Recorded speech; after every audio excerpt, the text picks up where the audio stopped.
Let's do this. You want to farm Sentinel and Blast from the Past. Alright, we're going to get you a video today to help you out with that. So, we're going to cover a few tips, and then we're going to talk about some of the builds going into it. So, hang on tight, let's get this underway. So, tip number 1. You're going to want to find a build that can rush Void Stones and be a fast mapper. It's okay if you only kill Eater and Exarch once each. After that, you're set for farming. Tip number 2. Find maps with good density where you can gather a lot of mobs up. I personally like Graveyard and Shore, and if I'm feeling particularly lucky, I'll hit a couple Crimson Temples in there too. And number 3.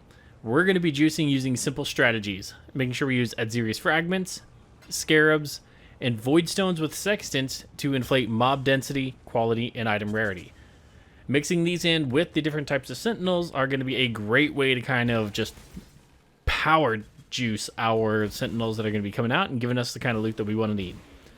Now it's time to decide on what builds can do all the content and do it easily. We need to assess the time limit we have to work with as well. Since this event only runs for 7 days, we have to make a build that can function with easy to find items. Ideally, we'll be looking for SSF viable builds, so let's make our way over to PoE Ninja to check out the history lessons that they can teach us. We're going to start by making sure we select Solo Self-Found Ancestor because we want builds strong now and a set time frame of 1 week. This will ensure that we can get a picture of very strong, solid SSF builds available in the 1 week time frame where we can kind of get a lot of farming done and still scale very well.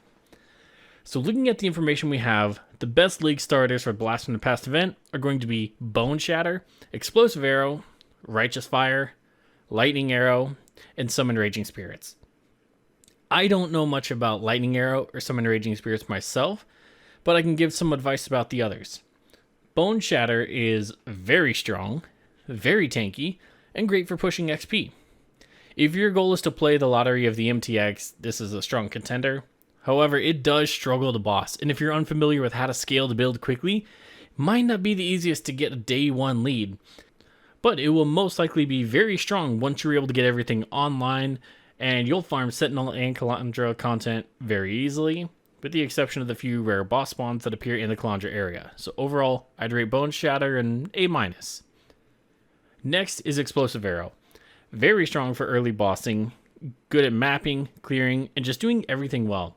If you go Elementalist, it can be very strong for clearing, since you get that free everything ignites proliferation guaranteed. It's amazing. But since we run the risk of dying and losing 50% of XP per level, I personally like the champion variant a little bit better for this one. If you're looking for a build guide, Zizzarin does a very strong guide for this Explosive Arrow champion. I've followed it before. It's very strong, very easy to use, and overall, I'd give it an S tier rank for this event. Lastly, we have Righteous Fire. It's very tanky, capable of doing absurd clearing DPS, but again is another one that struggles with bossing. Since we don't need to be doing much bossing though, it's another one that scales well for farming out Sentinel content specifically.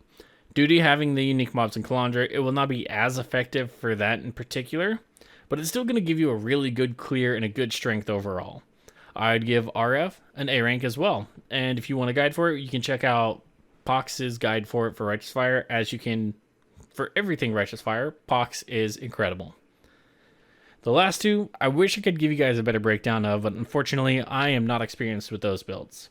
So, I hope you guys have a great Blast from the Past event. I hope you found this video useful. If you liked it, please like, subscribe, follow me, all that good stuff. And I hope you're joining me in saying, GGG, you could have chose Ultimatum, and you didn't. But you know what? Thank you for these events. Until next time, y'all, Let's do this.